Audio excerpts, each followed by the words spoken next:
எள்ளு உருண்டை செய்யலாம். சிம்பிளாக கெவுரு மாவு, வேர்க்கடலை, எள், வெல்லம் 4 பொருள் தான். ஆரோக்கியமான உணவு, பழைய காலத்து உணவு. இன்றைக்கும் இது ரொம்ப ஸ்பெஷலு. நீங்கள் கூட வீட்டில் இது மாதிரி செஞ்சு பாருங்கள், சாப்பிடுவாங்க. வெல்லம் பொடிச்சு வச்சுருக்கேன். வேர்க்கடலையும் எள்ளும் வறுத்து ஒன்றையும் பாதியமாக உடச்சி வச்சுருக்கேன். ராகி மாவு உப்பு போட்டு பிசைஞ்சு வடை செஞ்சு வச்சுருக்கேன். இது அப்படியே எல்லாம் பிச்சு போட்டு உரலில் போட்டு இது எல்லாத்தையும் கொட்டி இடிக்க வேண்டியதான். ரொம்ப ஆரோக்கியமானது, சத்தானது. எல்லாத்தையும் இது உரலில் கொட்டி உலக்கையில் இடிக்கணும். இங்கே உரல் இல்லை, உலக்கை இல்லை. அதனால் இந்த கெவுரு அடையை சுட்டதை உடச்சி போட்டிருக்கேன். இப்போ இதால் நசுக்கும் போது இது எல்லாத்தையும் கொட்டி நசுக்கிட்டு உண்டை பிடிக்கலாம். பாருங்கள்,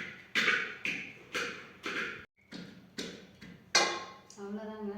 இது மாதிரி செய்யறதுக்கு உங்களுக்கு ரொம்ப கஷ்டமாக இருந்துச்சுன்னா ஜார்லேயே போட்டுக்கலாம், மிக்சியில் போட்டுக்கலாம். வருது, நல்லா வருது. நானும் அரைச்சிருக்கேன். இதில் அரைச்சி வச்சுருந்த வெல்லம், எள், வேர்க்கடலை எல்லாத்தையும் மிக்ஸ் பண்ணிக்கலாம். இவ்வளோதான்.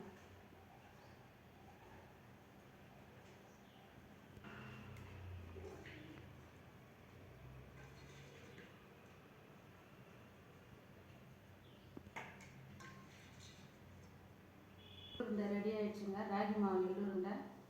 வெறும் 1/2 கிலோ ராகி மாவு, 100 வேர்க்கடலை, 100 எள், 100 வெல்லம், அவ்வளோதான் போட்டிருக்கேன்.